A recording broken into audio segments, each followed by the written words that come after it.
Welcome. Greetings, friends. It's a pleasure to be with you. And here we are at the Wednesday meditation and talk. It's on my Facebook and YouTube pages and IMCWs as well.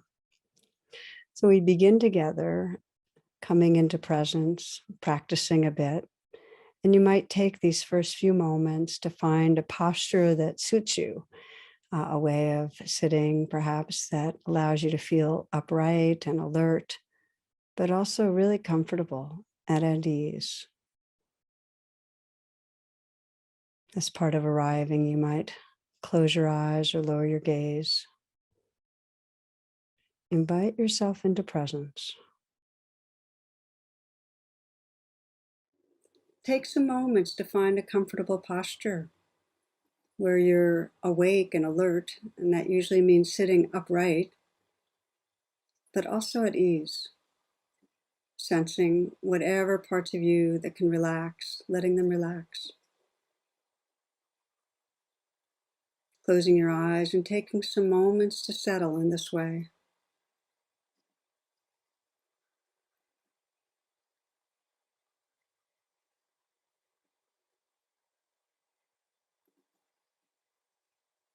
Become aware of this body breathing and extending the breath, taking a nice deep long in-breath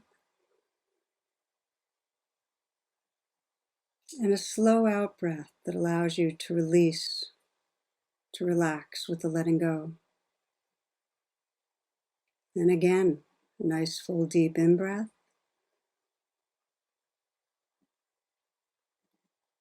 and a slow even out breath, releasing, letting go, letting go.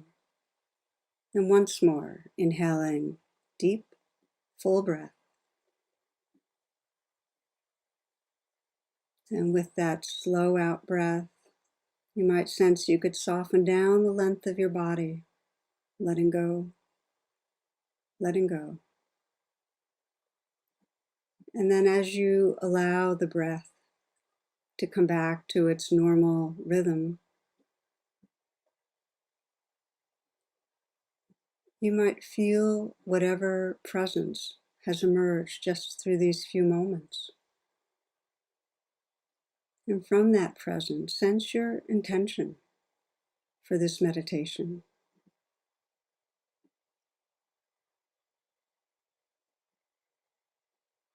Perhaps for being here, awake, kind, meeting whatever arises with presence and care.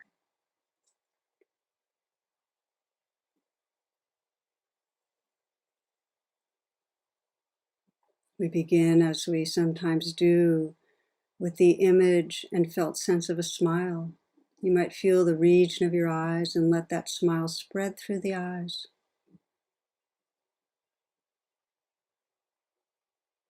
Sense that the eyes can soften, the brow becomes smooth.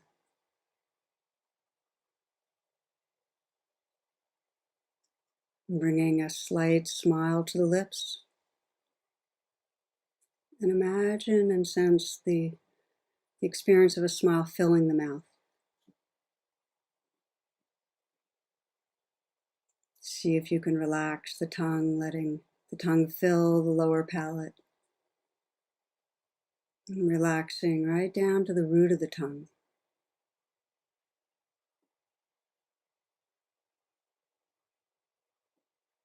Becoming aware of the sensation in the tongue, gums, teeth, lips. And letting that sensitivity to aliveness spread through the face, bringing some ease to all the micro muscles used to maintain an expression, just relaxing.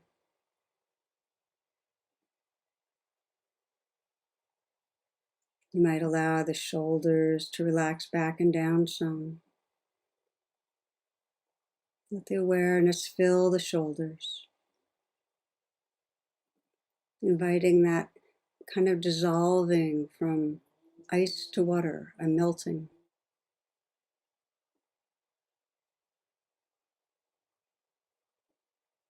and then water to gas.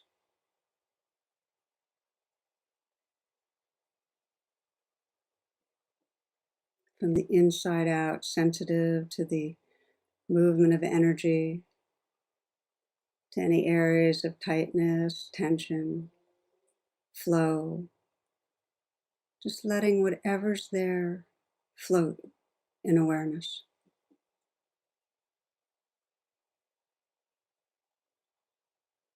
A gentle, intimate presence.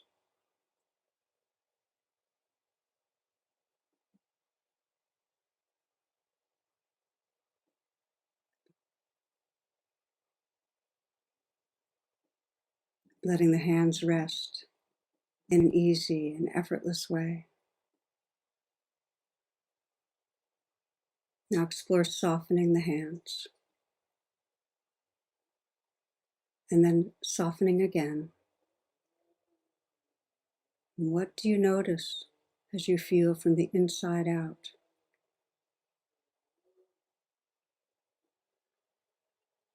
Receptive to the aliveness.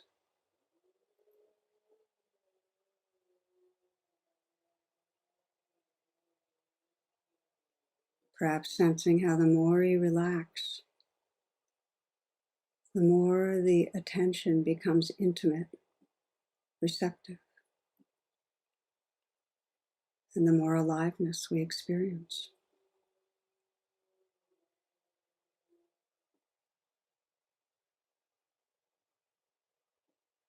Letting there be an openness to the chest, and visualizing and sensing the curve of a smile spreading through the heart.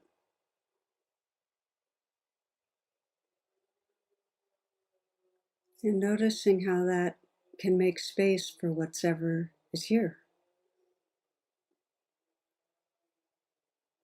Sensing the felt spaciousness of a smile, the inclusiveness, the friendliness.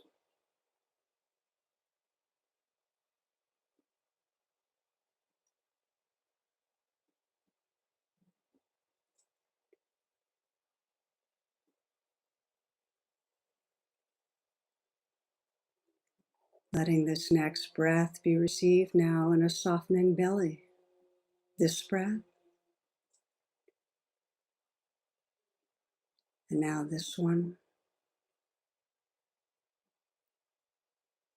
and again.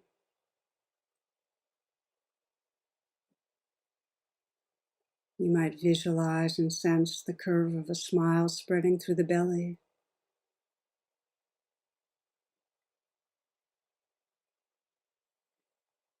And with it, that spacious, gentle presence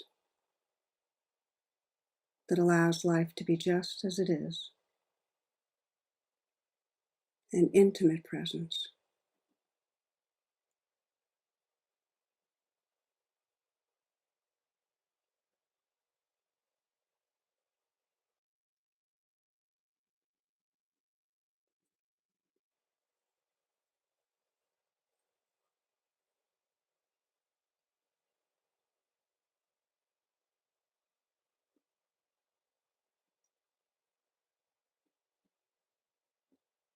Letting the pelvic region fill with awareness.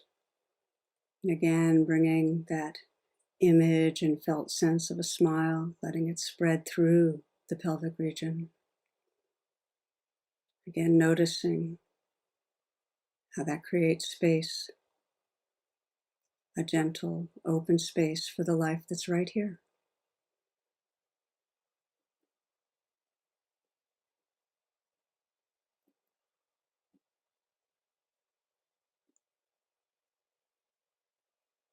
Feeling the legs, the length, volume, the weight. Feeling the feet from the inside out, so that as you relax the feet, you might receive the sensations there.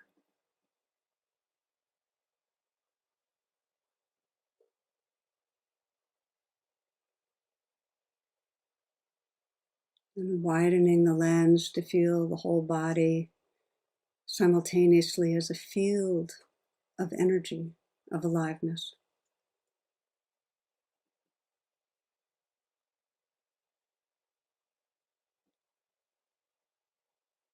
That same intimate, allowing presence, letting life be just as it is, not stopping anything or opposing anything.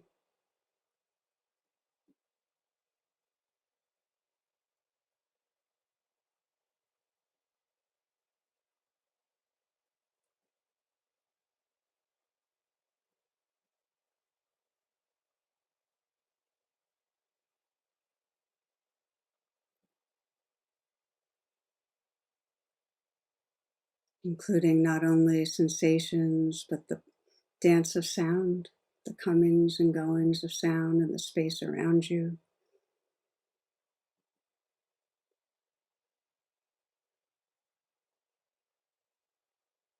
The most distant sounds you can perceive.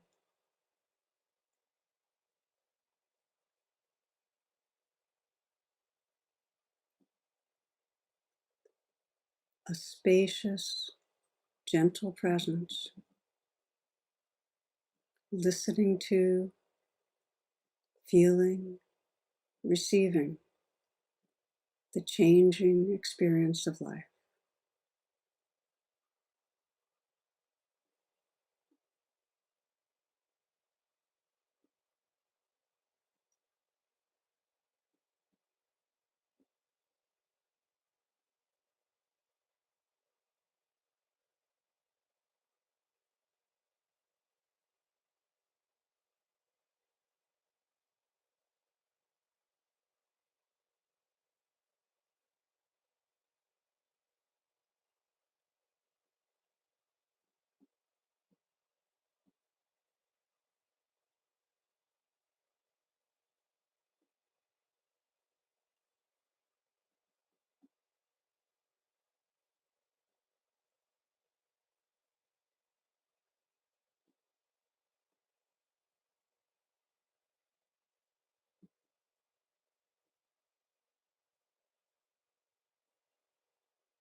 At some point, you'll notice the mind has drifted, leaving this open, receptive presence, entering into the narrowness of thought.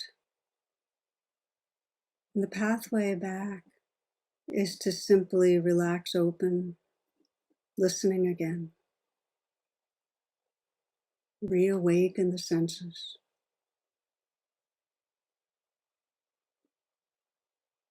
listening to sounds,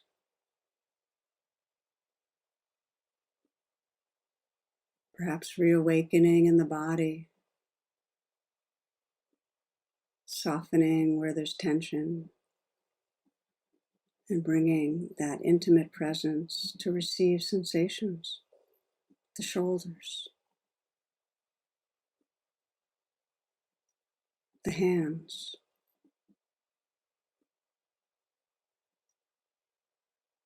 the belly,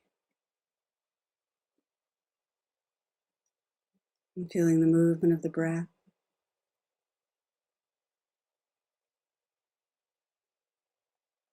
And perhaps feeling the moods of the heart.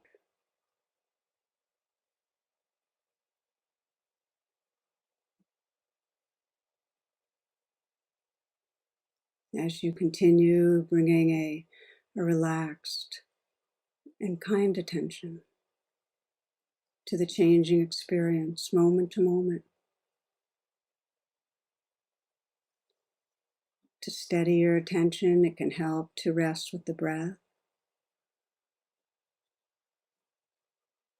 When something arises that's asking for your attention, perhaps something that's either unpleasant physically or emotionally, or extremely pleasant, and letting go of the breath and opening to the wave that's right here, saying yes to it, discovering the freedom of letting the life that's here be fully here with kindness, letting it come, letting it go.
You can begin fresh in any moment, finding your pathway back to a spacious quality of presence and heart.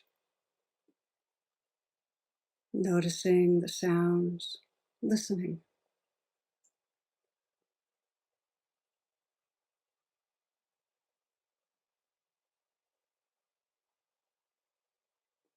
opening to the aliveness in the body,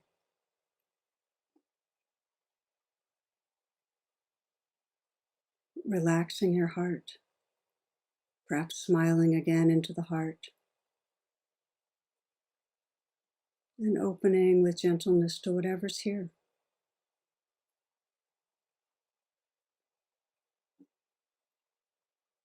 Our freedom comes from saying yes to whatever arises in the moment, letting it belong here like a wave in the ocean.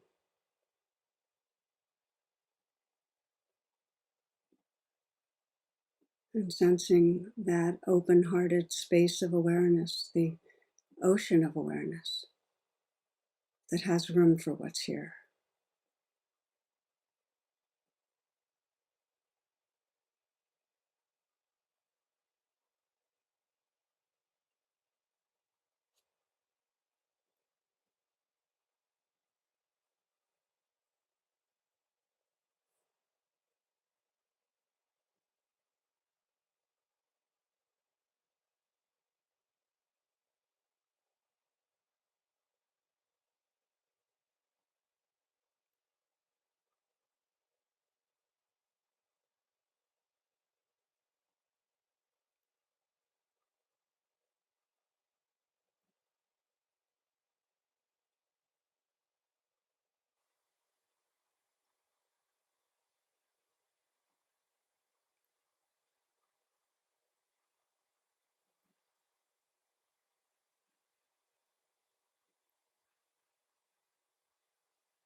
Again and again, waking up from thoughts, opening into this heart space. You might sense this heart space is vast and edgeless, that you can experience the whole world from this boundless, tender presence.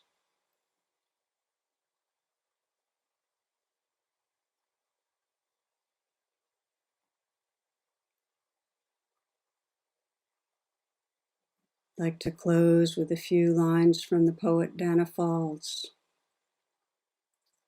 The ruthless mind may dig to find what's lacking, but we are the love we long for.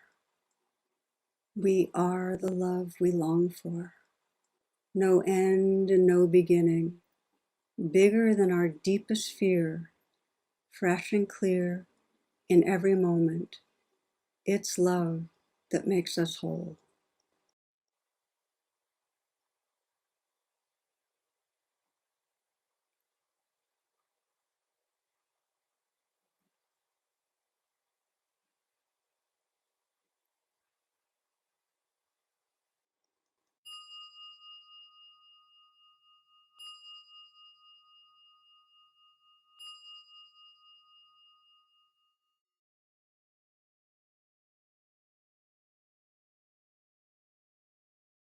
Bringing yourself back from the formal meditation into informal presence. And you might take some full breaths and begin to move around a little. If it helps to stand or stretch, please do that.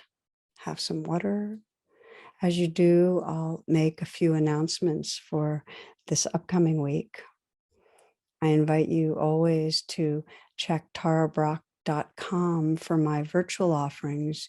And you'll find if you do that we have a brand new website that we're excited about. So I invite you to visit. Also check out imcw.org for live stream offerings made available by our local DC area teachers. The affinity groups offered by IMCW this week are women, singles, LGBTQIA+, people with disabilities and deaf people, living mindfully with illness together, and the LGBTQIA sit. Also, IMCW is holding its second Sunday series, Sunday the 14th, with Zenju Earthlyn Manuel, and that's April 10th at 11 a.m. And she's a wonderful, powerful, deep teacher. I invite you to check it out. Again, imcw.org. Each week after the talk, there's a mindful dialogue that we offer, and it's a way to join community and explore whatever's coming up for you around the talks. And so I just want to encourage you to check it out. The call-in information is tarabrach.com/class.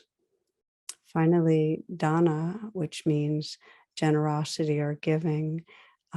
As many of you know, the talks and the meditations are offered freely. And if you can offer some donation as gratitude, that's greatly appreciated. $10 is wonderful, less if you can't afford it, more if you can. So thank you for that. We really appreciate whatever you're moved to offer, and the links can be found in the description. Okay, we'll take a few moments of quiet and then we'll move into this week's talk.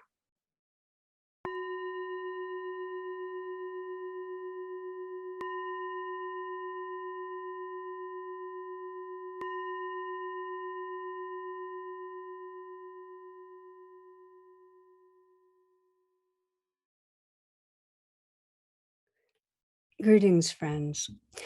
I'm going to be teaching a 6-week course on conscious loving. It's a little bit later this month. And as getting ready for it, I was inspired to share the following talk with you. And it's entitled From Reactivity to Rechoosing Love. So that's today's talk. And if after listening, you're interested in joining me for the course, which is it's a program that's really dear to me, please check the homepage of my website, tarabrach.com. Okay, thank you. And now for the talk.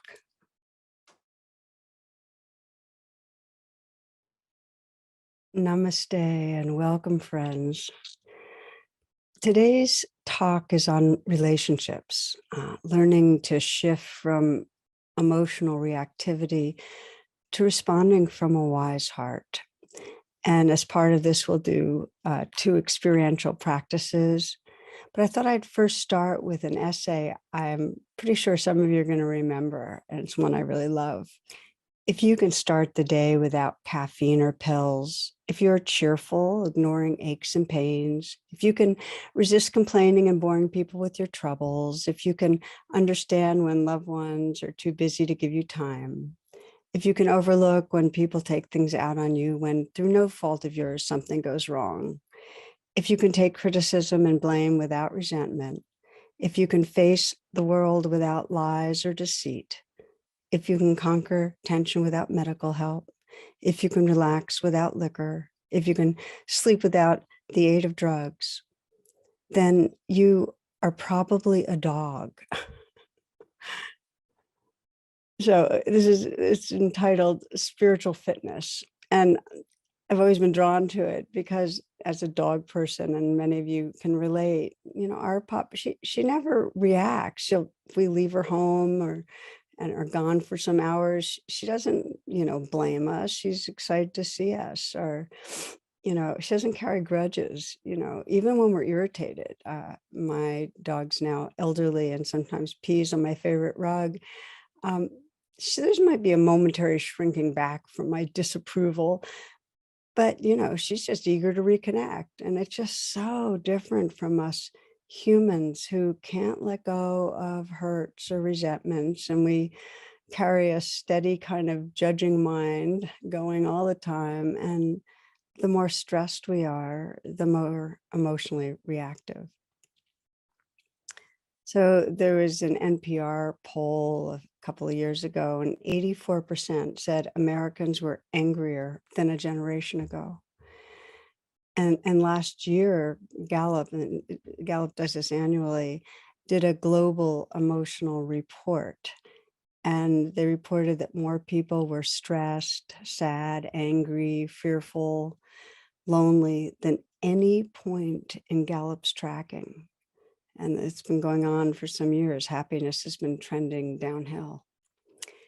So, of course, it's exacerbated by global events, by all the horrors and insecurities that come up around war, pandemic, the growing awareness of our climate emergency and the continued ongoing racial, social injustice, income inequality. So that all fuels, and on an individual level, emotional suffering. Our tendency to be reactive can be caused by, a lack of bonding with caregivers, from abuse, from trauma.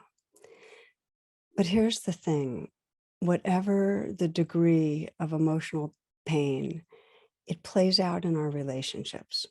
It plays out in how we're relating to ourselves and each other. And I've heard so much from many, many people about how much they're struggling, ranging from the hugest conflicts to the feelings that I don't have one friend, one real friend. And the common denominator is feelings of separation, of not okayness. So we each have our own patterns of emotional reactivity with others, and I'll be inviting you to think about yours, the ones that really, where you get stuck and where you really feel off. Because when it happens, when we're reactive, we lose touch with our hearts. We lose touch with our full awareness, and we're living in this kind of fragmented, regressed part of ourselves. And the suffering is we're just disconnected from who we are. We know it. We know it when we calm down and get more centered, that we weren't living from who we really can be. And of course, we're distanced from others. So, in this talk, what I want to do is take some time to explore how we can bring the power of our practices of mindfulness and compassion to the ways we create separation habitually in our relationships. And I know for myself, if I imagine being at the end of life looking back, what most matters is loving relatedness, that kind of tenderness, closeness with others. It's our deepest longing for connection. And it's really what gives us a sense of sacredness and meaning.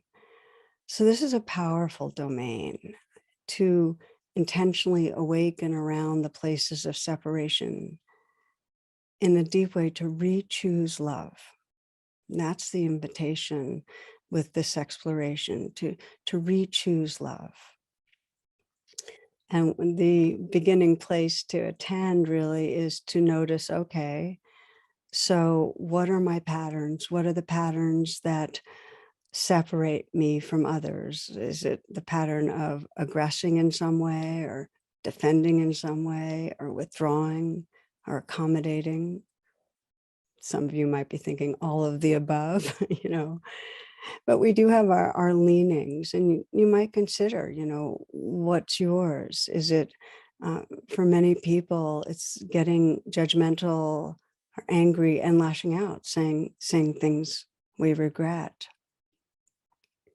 I think of a story of a woman in a job interview, and the interviewer asks, well, tell me, what do you think your biggest character defect is? And her response is honesty. And he says, honesty, I wouldn't consider that a defect. Applicants reply, I don't care what the hell you think. So we know it when we lose it. There's that anonymous saying, speak when you're angry and you'll make the best speech you'll ever regret. So I think of in our lives, much of our regret around emotional reactivity is speaking when we're not connected with who we know we can be. Then there's the aggression that comes in the form of controlling and manipulating, trying to get people to do things our way. Comes that sense of wanting to power over. For some people, there's a sense of getting easily hurt and feeling victimized and withdrawing. And then some, out of insecurity, the reactivity is to grasp onto other people, to be dependent on, to have ongoing expectations and demands. That's the focus. For some, it's a pulling away from others because there's so much self-judgment and shame, that there's this insecurity, this sense of I'm not able to connect and feel real. It's not safe to show who I am. And on a similar line, many the reactivity is then to present a false self, to present what we think will appeal. And I often think about, if you consider a recent interaction with somebody, how much of the way you behaved or what you were expressing or saying was so they would like you or approve of you. Like, how much are we shaping each other to get a certain response from others? And that's part of emotional reactivity, when we don't feel confident or secure. And then for many, there's a lot of anger and negative feelings, but then there's a burying over, a covering over, and trying to act normal. There was a story of a couple who had been married for 60 years, and they were very open, and they shared everything. It didn't have any secrets, except for there was one, in a sense, because the wife kept a shoebox in the closet, and she asked her husband not to ever open it or ask about it. And he forgot about the box. But then 60 years later, his wife got very sick, and doctor said she wouldn't make it. So while trying to sort out their affairs, he took the shoebox to her bedside, and she agreed, yes, it's time for you to see what's inside. So his eyes widened because he discovered there was $95,000 and 2 crocheted dolls in the box. And then she explained, she said, when we were to be married, my grandmother told me the secret of a happy marriage is never to argue. She told me that if I ever got angry with you, I should keep quiet and just crochet a doll. So the husband was deeply touched. 2 dolls meant that she was angry at him only twice in 60 years. Honey, he said, overcome with emotions. That explains the doll, but what about all the money? Where did that come from? Oh, that, she said, that's the money I made from selling all the dolls. So it's fun. And we know that if we bury anger, we live in deep resentment and it creates huge separation. And a similar way, if we bury our real wants and our needs out of fear that if we show who we are, we're going to be rejected, if we live accommodating others, deep resentment and separation. Okay, so these are some of the patterns that, and you might have recognized some in yourself. I certainly can check a whole lot off of that list. And we know that when we're in them, the more we're hijacked, let's say by the fear or the anger or the shame or the hurt, the more we lose contact with our heart and our resources, our intelligence, our empathy, our compassion. They're there. We just don't have access during that limbic hijack. So the patterns, whether it's lashing out or controlling or grasping or withdrawing or pretending, accommodating, they can feel really baked in. I mean, I have conversations with people who say, wow, I've been doing this for so many years. And there's a real suffering with that sense of, I can't change, and that's a deep belief. And it keeps fueling actually the behavior. And we have other deep beliefs that fuel it, like I'm fundamentally flawed or unlovable. And so the patterns can get really baked in. But the truth is this, that the brain has neuroplasticity. Whatever patterns are there, we can change them. It takes practice, but they can be shifted. So I want to pause here and do the first of our practices. And hopefully you're in a place where you can just take some moments to find a good position to be in. If you like closing your eyes, to close your eyes or lower your gaze and bring your attention inside.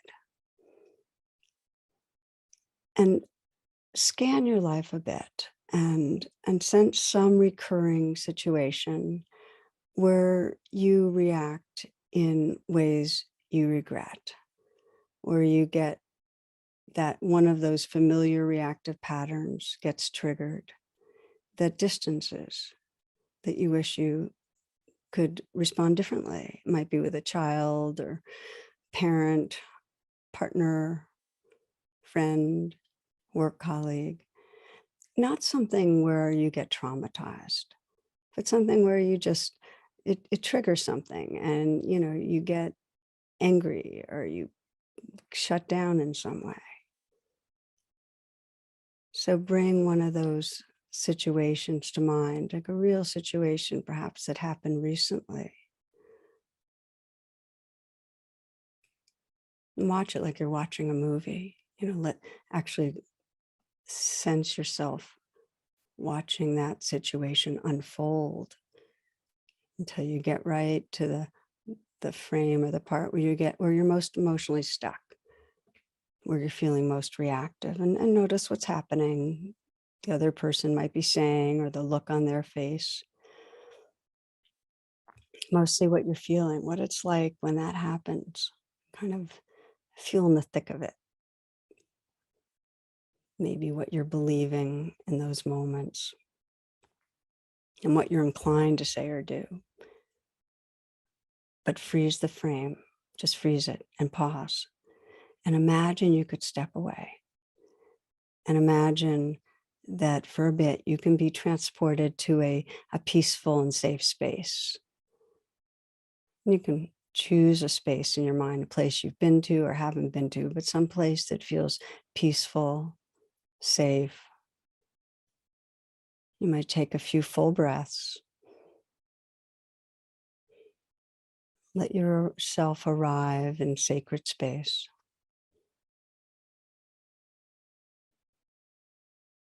and sense that in this space, you're about to meet a being who's very wise and very loving.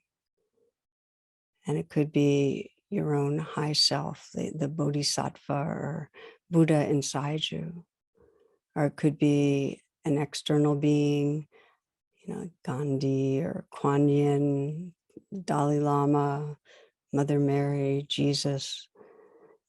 Could be someone you know personally, grandmother or child, friend. Could be your dog. Just a being that you feel has those qualities of presence and wisdom and love. And just sense who's here, who wants to appear.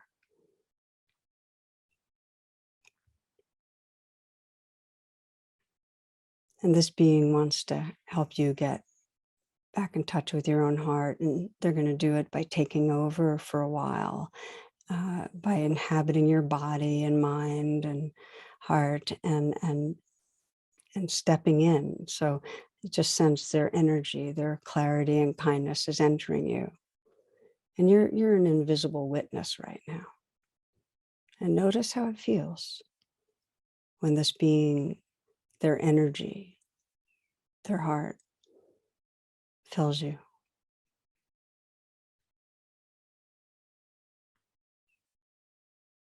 Notice how your body changes, your heart, your mind. And now this being is reflecting on the situation you've been in and sense the deepest intention and aspiration that comes up. What's the deepest intention for this situation?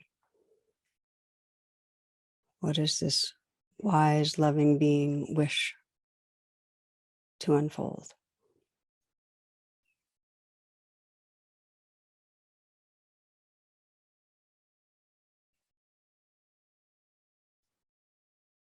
Imagine being transported back into the situation with this being guiding the way, and notice how this being responds. In other words, imagine new possibilities for responding in this situation.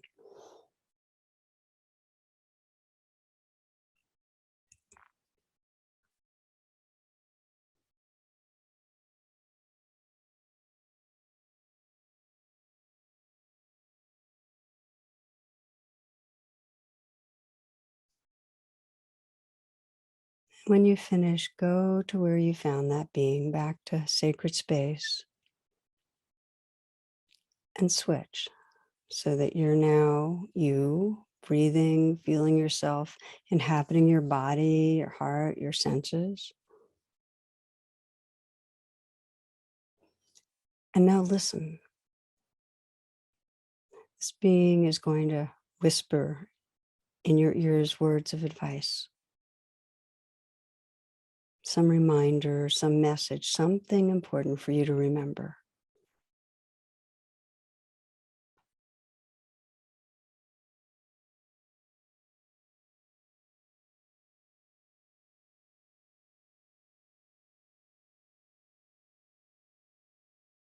And you might imagine how in the days and months to come, when this situation arises, that you can pause and remember what matters, that you can have access to the wisdom of your heart. And this can help you re-choose love.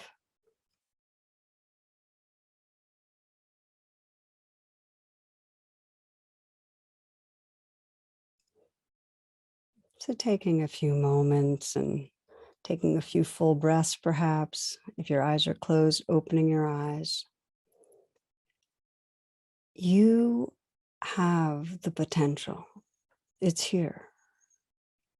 The wisdom, if you brought to mind some being other than yourself, is inside you.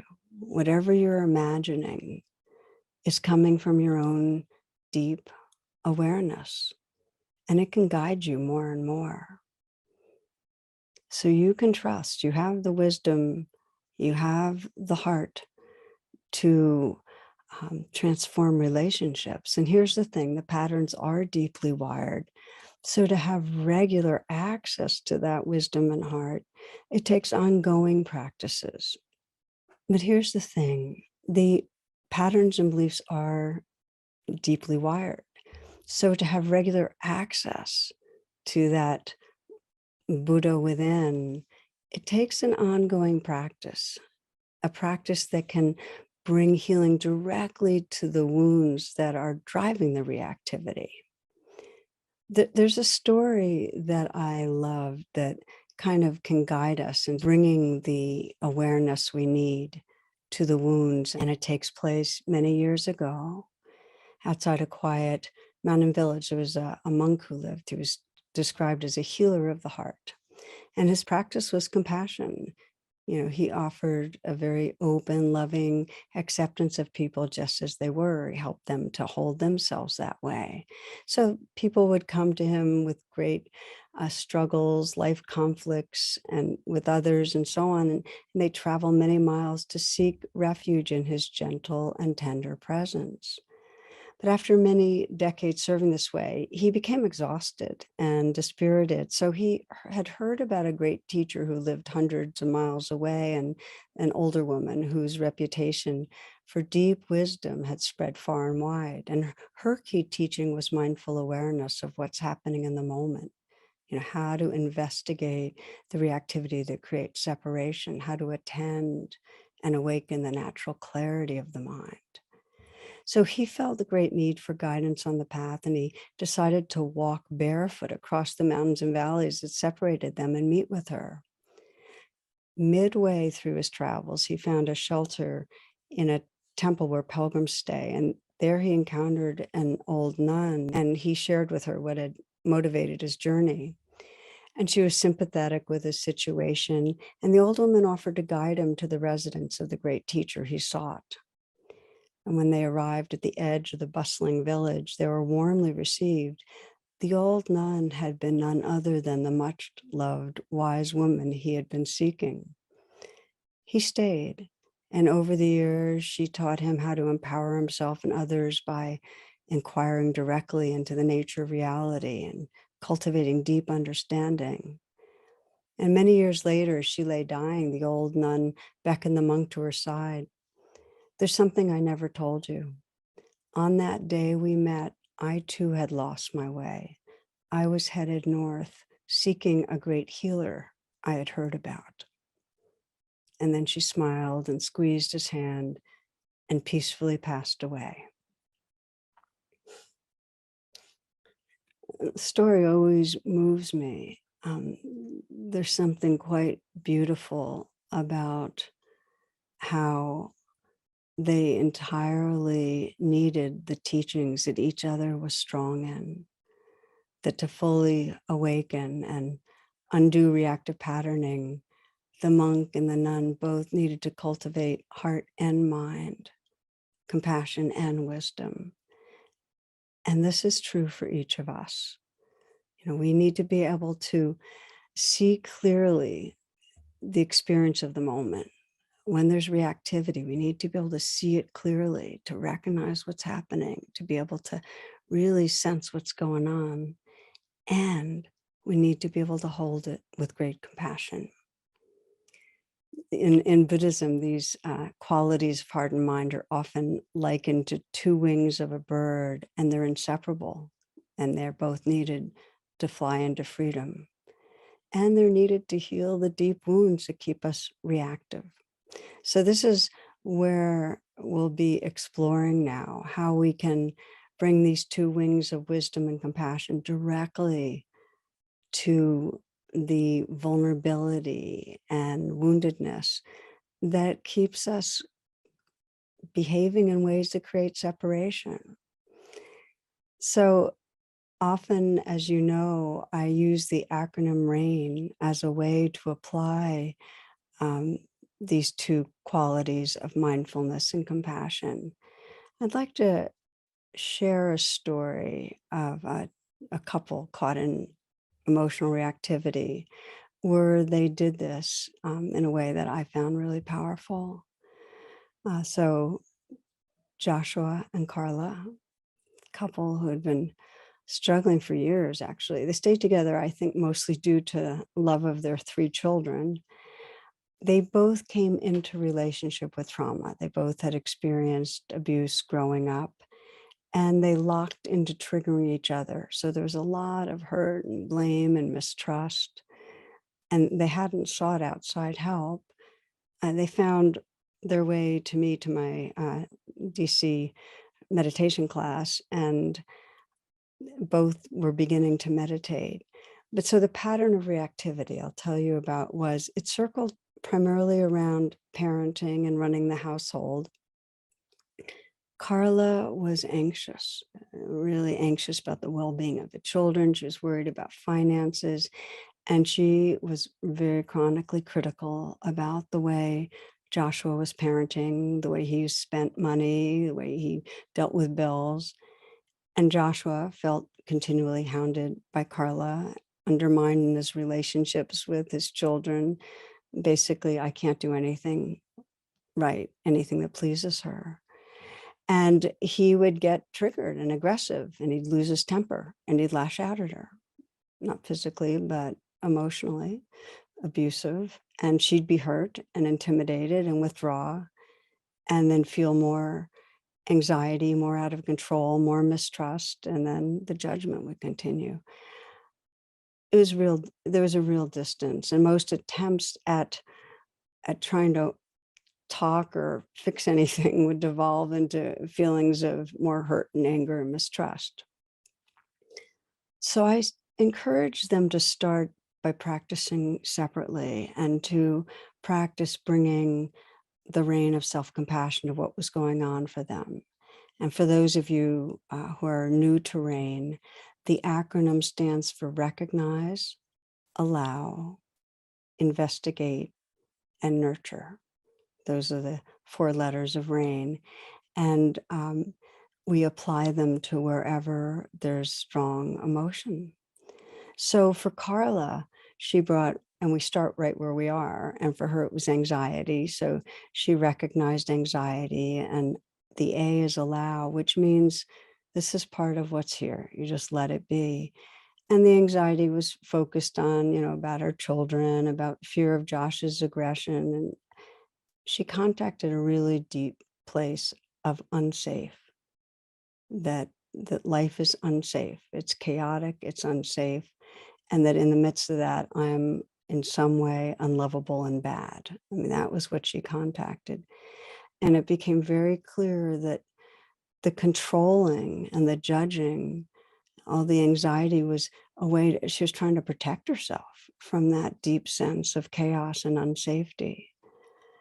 I encouraged her when she saw that, because she had judged herself for her anxiety and judged herself for being judgmental and controlling. I said, say thank you to it. Say thank you, because these are the ways, that was the best way you knew early on to try to bring some more safety to your life. So she did that. And then the nurturing deepened when I invited her to find a way to bring some compassion or care to that deeply vulnerable, anxious, hurting place. And she did it by calling on what I sometimes call the beloved, kind of the feminine loving energy in the universe that,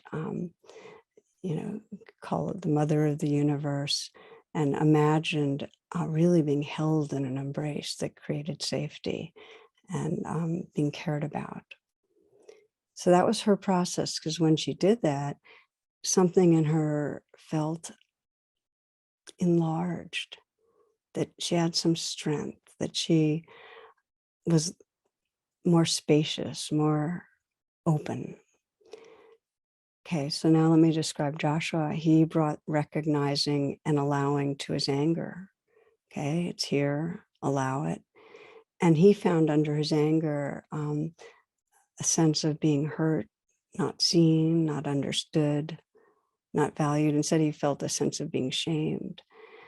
And for him, the anger was trying to protect him from that vulnerability of being shamed and not seen. And so I encouraged him to thank his anger. Like, thank you for trying to protect me. You know, it's not the way that is going to most serve ultimately, but that's the intention. And that gave him more space so he could just bring kindness to the parts of him that were hurting. I want to pause here and say this inner work that they were both doing is really central for all of us.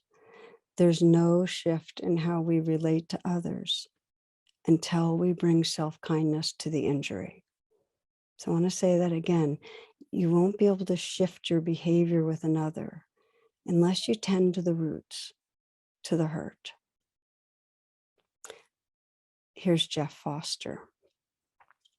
The most potent medicine is this ancient commitment to never abandon yourself, to discover wholeness in the whole mess, to be a loving mother to your insides, to hold the broken bits in open awareness, to illuminate the sore places with the light of love. So friends, I'm emphasizing this as the first step in rechoosing love. If you have someone in mind, I'm going to invite you to practice a bit with someone that where you feel some separation that's created by emotional reactivity. The first step in rechoosing love is this kindness to yourself. And I know in my own life that if I'm in emotional reactivity, I can't see the other person clearly. I first have to hold whatever's going on in me with tender presence. I have to appreciate that my reactivities in some way, I'm trying to protect myself or meet my needs, and just hold that kindly. There are so many studies that when we're hijacked by emotional reactivity, empathy goes, perspective goes towards ourselves and others. So the beginning of coming back to wholeness is this mindful self-compassion with ourselves. Then we're able to take the next step, which is looking to see a larger truth about the other person. You know, look through the eyes of kindness at the other. I often quote Ruby Sales, who says that question, where does it hurt? Like if you bring to mind the other who's part of the emotional reactivity with you, if it's a dance like that, where are they hurting? I sometimes use the description of, imagine finding a dog under a tree and you go to pet it and it lurches at you, really angry and fierce, and you get angry and upset at it, but then you realize that it's got a paw in a trap. And then you shift, because if you can see where it hurts, you're not angry anymore. Now, you still might need to create boundaries and protect yourself, but your heart changes. And this is the beginning of real transformation, that shift in the heart. So we look at each other and say, where does it hurt? And that's what Josh and Carla were able to start doing. They did see a therapist after doing RAIN on their own, and who held a space for them so they could each share the vulnerability they had contacted, then attend to listen to the other. And Josh got to really understand how Carla was living in this feeling of deep unsafety, of chaos, and that anxiety was her way, controlling was her way of trying to make a safe world. And Carla got to really get under Josh's anger and see the deep pain behind that, of not feeling seen or valued, of feeling shamed. And it took many, many months. But Carla told me, and when she did, she had tears, that there was enough of a shift that they were consciously recommitting. They wanted to heal together. They were rechoosing love. It takes patience to rechoose love. Our patterns of self-protection set in really early. So let me just say a few key reminders that will help if you have in mind in your life right now, and I hope you do, places where you want to bring that consciousness to a relationship. That first, when the situations arise, pause if you can. Pause as much as you can. If you can take a time out, take a time out. There's a relationship researcher, very well known, Gottlieb, who describes a study he did with couples where he would have them come in and he'd kind of wire them up so he could track their stress levels and so on. And he'd have them begin to talk to each other about difficult situation. But as soon as he saw they were getting triggered, he'd stop them and say, the equipment's not working right. We're going to have to take a short break while we fix it. And they'd each go to separate little rooms and then come back, I think 10, 15 minutes later and resume. And he found out that when he did that, they were much more able to find their way to resolution, to listen, to be open. They were no longer in a hijack, which shuts us down. I think that's so powerful that there's such an ancient wisdom to timeouts. And if you not only take a time out to pause, but during that timeout, practice rain, practice bringing mindfulness and compassion to what's going on inside you, there's a far greater chance. This is the work of neuroplasticity that you can shift the patterning. So that's one, take those times out, pause. Second is forgive yourself regularly. Forgive yourself regularly. We all feel ashamed about the ways we get hooked. And that shame actually fuels getting hooked. In the moment that you can just say, forgiven, forgiven, there's a softening and you have more access to your intelligence, your creativity, your resilience. Forgive yourself. The next reminder is, I find that really helpful, that sense of, how is the person have their leg in a trap, what's hurting? Tell me what hurts. And sometimes you ask it out loud, sometimes you just imagine, but just to keep remembering, it's always a dance. We don't create suffering unless we're suffering. And so if we can begin to see that, we get enlarged. And then this is the bottom line. Keep connecting with your deepest intention in relationships.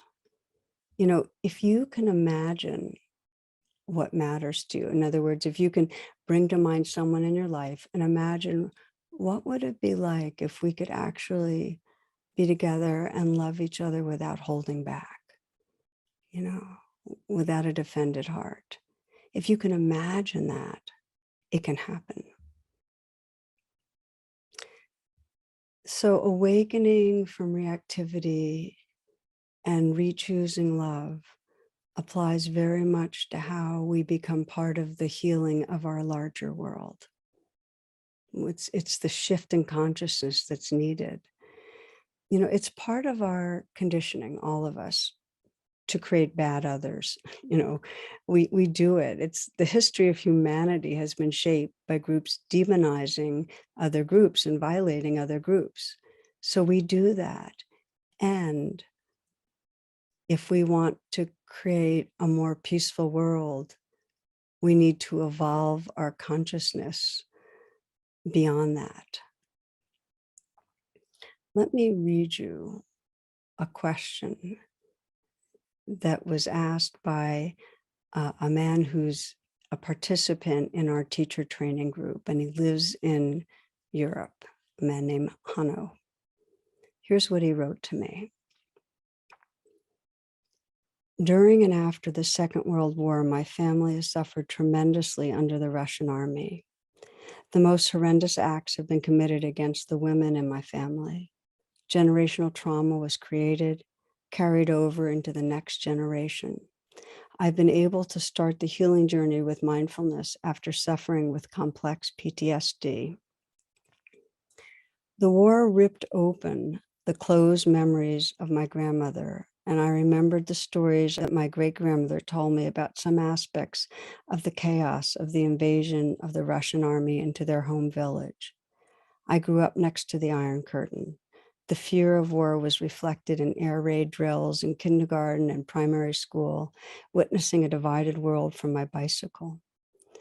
Seeing after the war, the wall fell, the impoverished parallel world that was East Germany, the damage that was done to nature, to society by Soviet occupation. Despite all of this, I want to extend compassion to everyone involved in the war in Eastern Europe. I see that suffering is omnipresent and cannot be healed by picking up a weapon. How can I strengthen my metta practice, loving kindness practice, to be stronger than the natural feeling to despise the Russian army? What can I do to strive towards peace on all sides? Thank you, Hanno.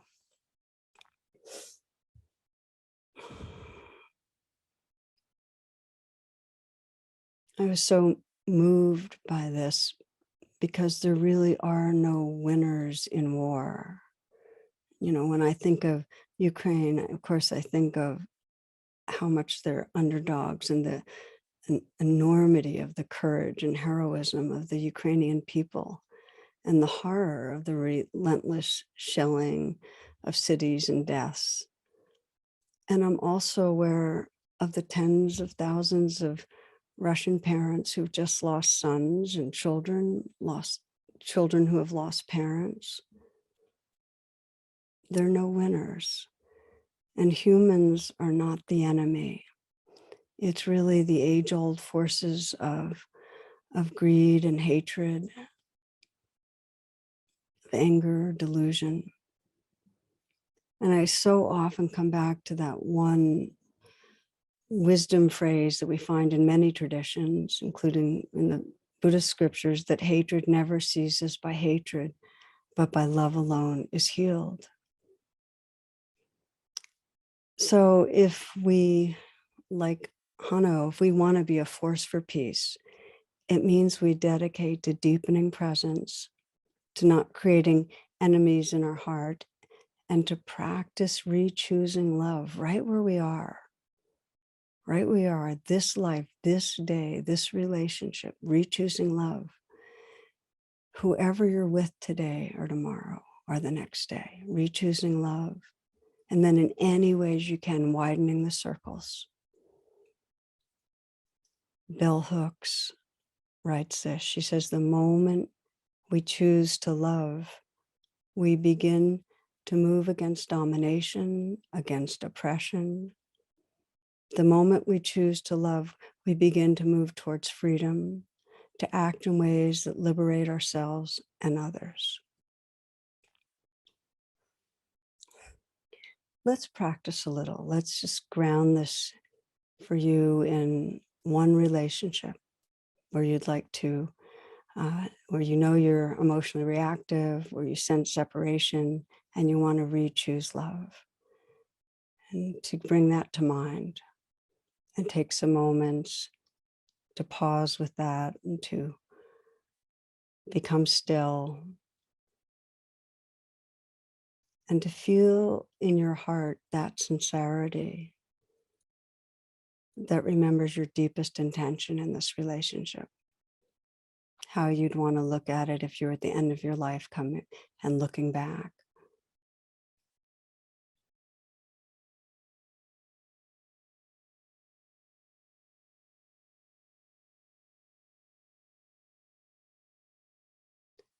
Let yourself go to where you get stuck, a recent time that you played that out,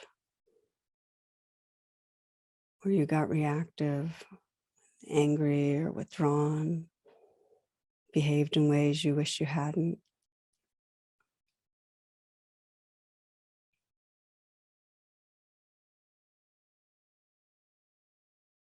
And go ahead and remind yourself of what was driving you. What was the emotion or feeling that was there?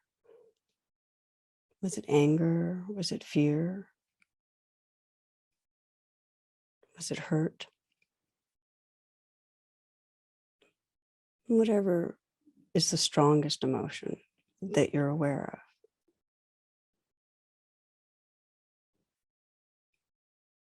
You might mentally whisper the word, just name it.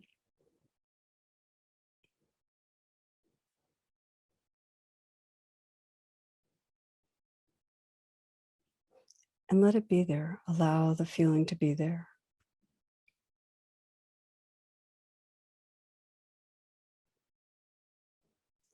And let yourself begin to investigate, just to notice, well, what are you believing when you're in that reaction? Is it that this person isn't seeing me? I'm unseen. I'm not understood. I'm not loved. That something's unsafe.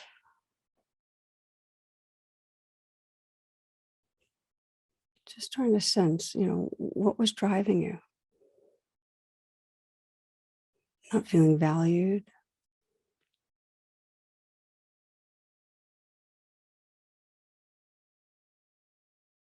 What was it that you were wanting that you weren't getting? The unmet need.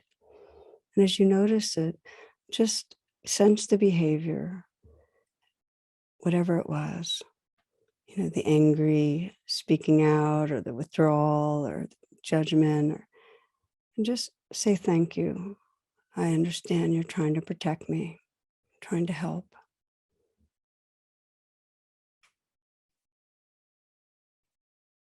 I'm okay right now. Just take refuge in presence.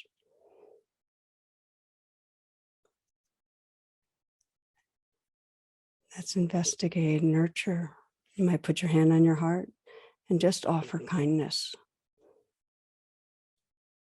Maybe some words to yourself, like trust your goodness, trust that you're lovable. Or you might be speaking to yourself, I'm here, I'm not leaving. I care. Just hold with compassion. If you need some help in holding with compassion, imagine a loving, kind, wise being helping you, sending care. And let yourself feel that. Feel the warmth and the care, bathing the place in you that was upset, helping you to know you're okay, you're here, you're whole, helping you remember the goodness of your heart so that you can really sense, in comparison to when you started even this little meditation, a deepening presence. Sense the quality of the presence that's here, that you're more who you really are than when caught in a reaction. And it's from that presence, looking through eyes of kindness, take some moments to look at the person that you've been reflecting on and sense how their leg might have been in a trap. What was it that that person was wanting but not getting? Was it to be understood and seen, valued, loved, to feel more safe?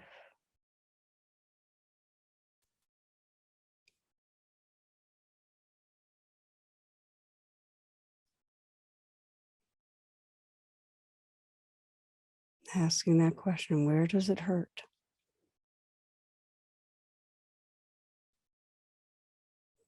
Holding that person with kindness and imagining for a moment different ways that you might respond,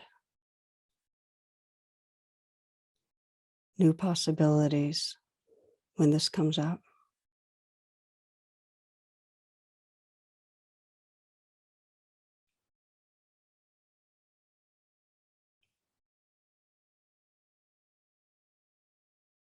Sensing the potential that arises when you re-choose love.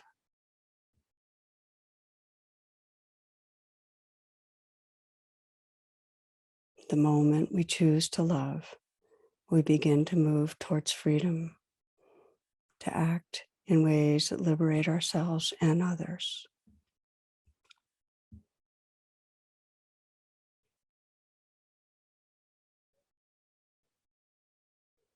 Okay, again, you might take some full breaths. Open your eyes if they're closed. And thank you, friends. I'm aware when we do these guided practices that it can open up a lot. It's a good journey, this journey of moving towards the awakened heart. Thank you for being with me. Namaste.